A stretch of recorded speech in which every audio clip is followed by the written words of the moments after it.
Hello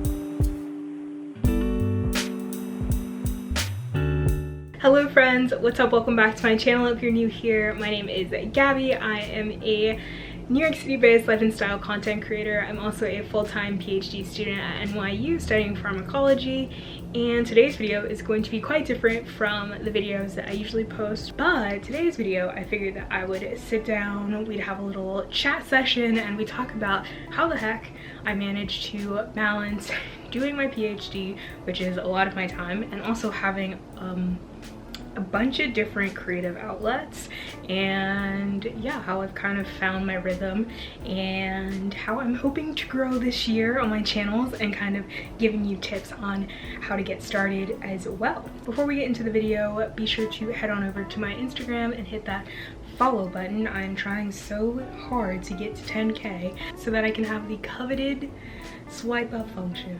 I'm trying, please help me.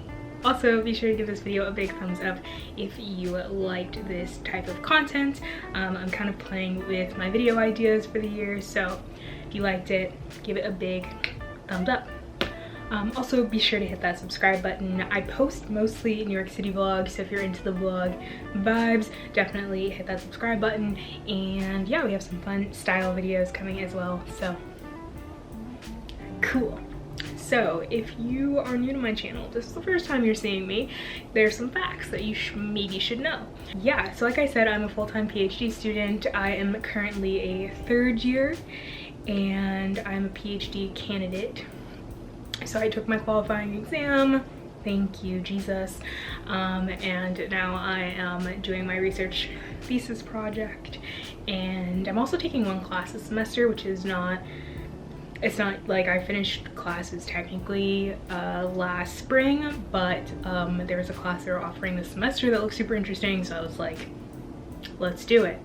So yeah, I'm doing that, and yeah, so 9 to 5, 8 to 6, I'm usually in the lab doing my science thing. I did a whole video about my PhD and my science journey, and kind of more about that, so if you're interested in that video, you should definitely check it out. I'll link it down below. So I started my blog, which is now called GabbyInTheCity.com. It went through a rebrand. I used to blog with my friend Hannah until about 2 years ago. I kind of rebranded the site and made it into GabbyInTheCity.com, but there's so much backlog content on there. I have college lifestyle posts, stuff about my PhD, stuff about finances, planning, getting organized, all kinds of good stuff. If you like the content I post on this channel, you'll definitely love the content on my blog as well, so you should go and check it out. But I've been doing that for about 5 years. And then I have this YouTube channel, which recently I have tried to commit to post once a week on this channel in 2021. Video content is something that I really want to focus on this year, so that's been fun, and I've been posting vlogs, some planning content, and we have some style videos coming up, which is premium.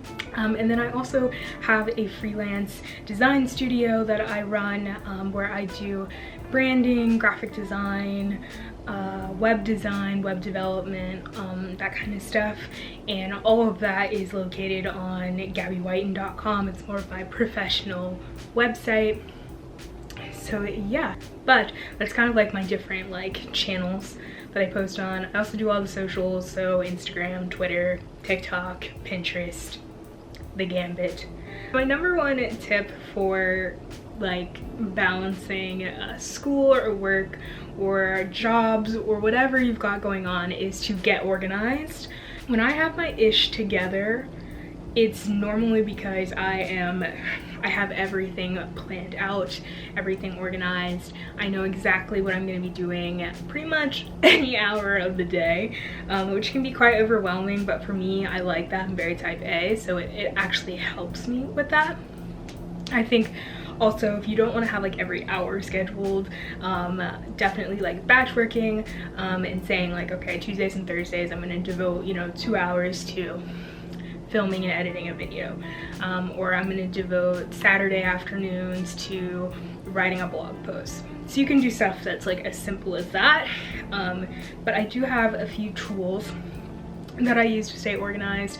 One being my planner. I feel like I've talked about my planner so much recently, but it really is so helpful in kind of organizing everything that I have going on, whether it be school or, you know, any of my creative endeavors. I use a digital planner now. In the past I've used the Day Designer, which I really love, and I've also used the Plum Paper Planner, which I've also really loved, and it really just depends on how much, you know, how much planner you actually want. Like recently, you know, I've been doing more of like a weekly view with sections for each like part of the day, so like morning, afternoon, night.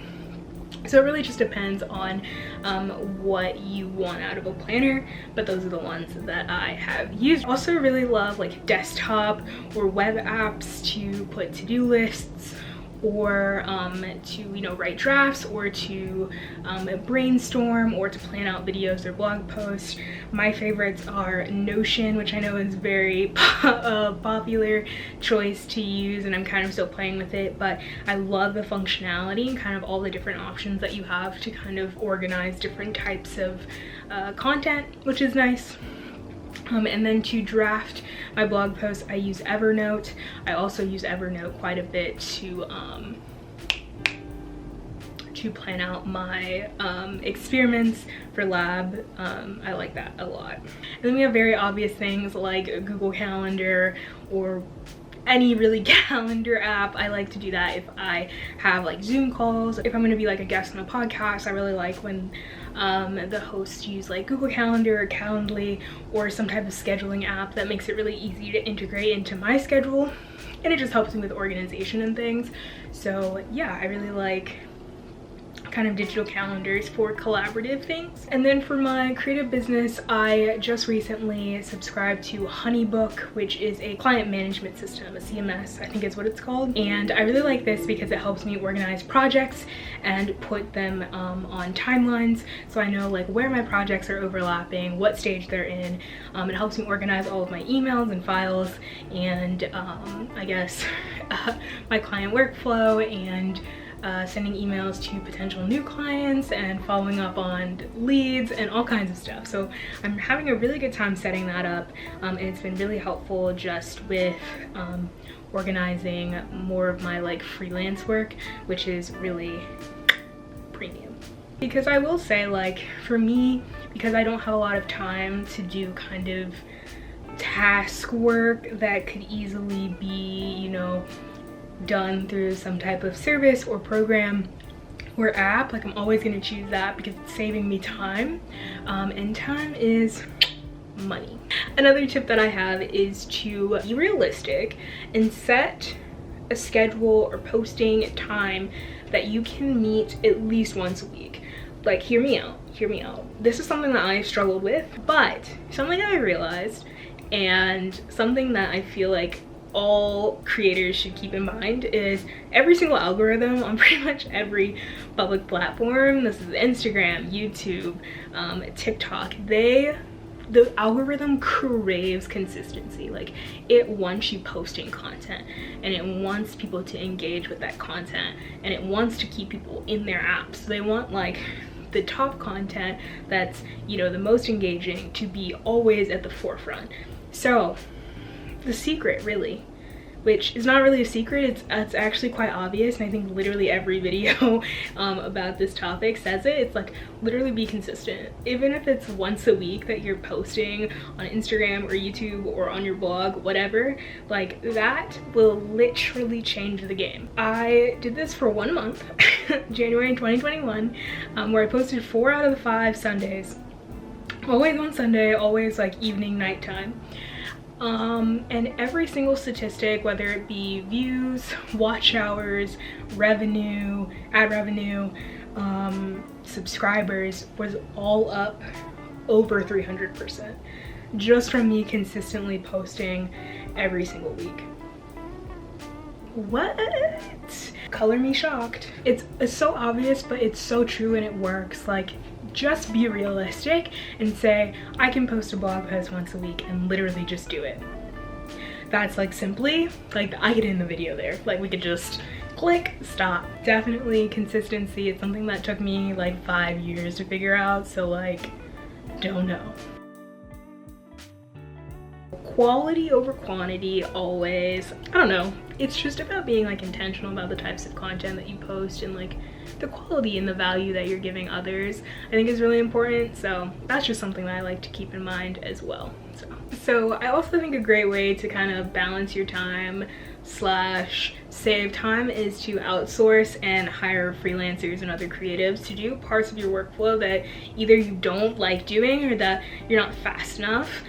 Because I know like sometimes to edit videos it takes me like 8+ hours, and like obviously you could be doing a lot in that time. I think like kind of outsourcing and hiring, you know, freelancers to do what they do, use their skills and expertise, is always a really great thing. I think the best example of this is like photographers for Instagram content. I've worked with a professional photographer once for my blog, Lauren from Laurel Creative, and it was kind of just like a little small investment. The photos were so good. They were so good, and it's like nice when you don't have to like sit there and like cull like photos that you don't like or edit or anything like that. Like, it was really nice to just like have her send me the photos that she thought looked good, me select the ones that I want, her send them to me, and we were just kind of done like that. Premium, saved so much time. I had so much Instagram content, so much blog content. It was, you know, worth the money. So the other part of this I think is interesting to talk about is how I balance what I call client work. I just kind of put it all into the bubble of client work. So I think a lot of creators will talk about like their different streams of income and how they make money and have monetized all of their different channels. So for me, I make money from affiliate links, through like reward style and other programs. If you see that I've like linked like a sweater or a headband or earrings or like my foundation, it's usually going to be an affiliate link, and I basically just get a kickback anytime someone clicks on the link and shops. It's like literally 30 cents to $1 maybe per purchase. So yeah, but it adds up, obviously. So I get money from that. I also make money from the YouTube partner program. So this is like ad revenue. If you watch all of my ad breaks and don't skip them, I really appreciate it because that increases the amount of money I get from that, which is nice. And then also adding in the mix recently, I've been more focused on getting more freelance web and graphic design work. So I really like these client projects that are like for graphic design or web design. They're just quite fun, honestly. I do sponsored content. I work with brands like Hulu and HelloFresh, Dunkin', CVS, the New York Times, and I feel like that could just be a whole video in itself. So obviously I think that working with brands can be super cool, but can also be super time consuming. So I think that that's also something to really keep in mind when you're perhaps thinking about starting a creative channel or creative account with the intention of eventually working with brands and monetizing it and making money. And it's a lot of stuff that like creators just never show because it's kind of like the less glamorous, boring part of it. But it's like, you know, I spend like at least an hour a day on emails. Negotiating contracts can kind of be time consuming. Reshooting and like edits can be kind of time consuming as well. So it's like, I feel like keeping in mind like how much time each campaign or each collaboration or like, you know, these different opportunities is going to take is also something that I really have to factor in. I turned down quite a few opportunities just because I don't have time to do them. So I am pretty picky and pretty strict about my boundaries. I set the boundaries. They're set just so that I don't get overworked and that I can still have time to like enjoy my life. Because while I do kind of have my creative stuff and my science stuff, like I obviously also like to binge watch Netflix. I also obviously like to binge watch Netflix and, you know, hang out with my friends. Obviously not in the pandemic, but you get what I'm saying. Hang out with my friends and do like other stuff that's not like constantly working all the time. So I feel like it's all about setting the boundaries. You know, you gotta set the boundaries. You've got to know what you're capable of doing, like realistically, and like actually sticking to that. And as someone who like loves to be busy, like I love booked and busy babes, booked and busy, I love it, but I also feel like for my own sanity and for like general life happiness, I have to set kind of my hard limits. And that's something that I think like being organized and setting your schedule and like being realistic about what you're posting and like when and like how much work you have to do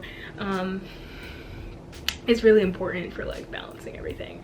So yeah, boundaries are key. So I do think a way to make working with brands easier is to join influencer networks or like creator networks. The one that I used to get a lot of opportunities from is Influencer Collective 4, and I'll put them on the screen because I honestly am like really blanking, and I feel like with being so busy, like I do have to negotiate where it's like I'm not gonna work for less than this, or like I want to be compensated adequately for my time and my skill and my expertise and my audience. And I feel like when you're already cutting it short on time and you're already kind of stressed out, like you want to work with brands that really prioritize that and value you as a creator. All right, so the last section of this video, I felt like I would just talk about all of the tools and things that I use to create content or like stay organized or like anything like that. My blog is currently hosted on WordPress through HostGator. I have had pretty much no issues with HostGator. My site's only been down like a couple of times, and honestly I think both of those times it was like my fault because I was like messing with the code. So their customer service is dope. I really have no complaints. They are really great. Having your own domain name, so like I said, it's gabbyinthecity.com, not gabbyinthecity.wordpress.com, I think just immediately gives you authority and makes your site look even more professional. Also, I feel like your blog theme is also much more important than I think a lot of people put much thought into. Like, yes, it should be pretty, but I also think if you can find, you know, themes that have really cool functionalities, your blog is immediately gonna stand out. My blog theme is from 17th Avenue Design. I think all of their WordPress themes are chef's kiss. They are so fun. They have so many cool like functionalities to them. They have like a pop out side menu. They have a special like mobile landing page, which I think a lot of creators should really focus on. So yeah, I really love my blog theme. For my blog, I usually will have like a special featured image that I post on Pinterest and on my Instagram stories whenever I post something new, and I create all of my graphics for kind of everything on Adobe Illustrator. So I actually am subscribed to the Adobe Creative Cloud, but I use Illustrator for all of my graphics, and I use Premiere Pro for my video editing, and then I really like After Effects for like special effects on things if I need it.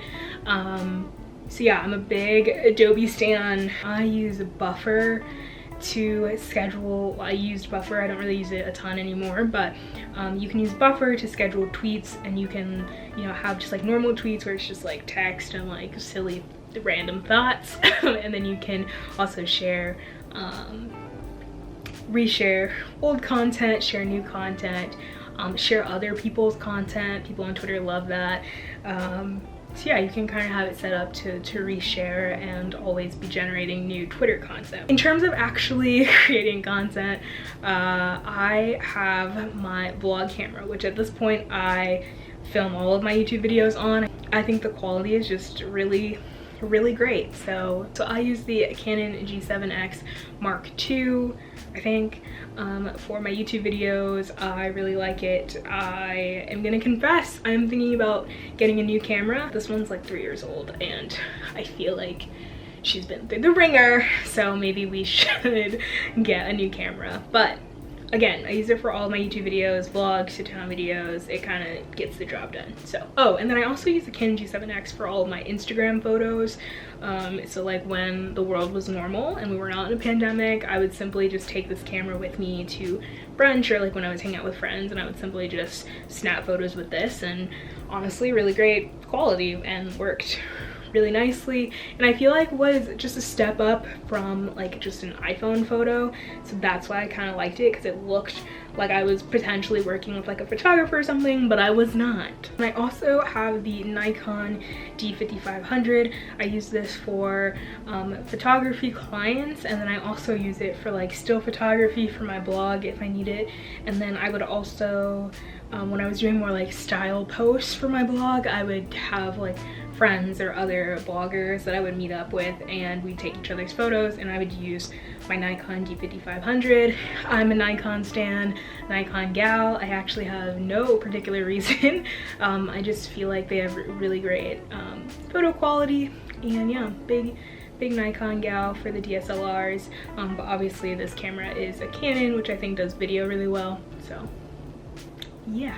So I also have my website, which is hosted on Squarespace. I have to say, although I do have WordPress through HostGator for my blog, I love the Squarespace platform. I think that it is just so easy and kind of takes the more technical bits of like hosting and everything just out of the equation just completely. Like you literally don't have to worry about that. I like that Squarespace kind of takes care of everything. It takes care of your domain name. You can integrate commerce tools if you're gonna have like a shop or you're gonna sell products.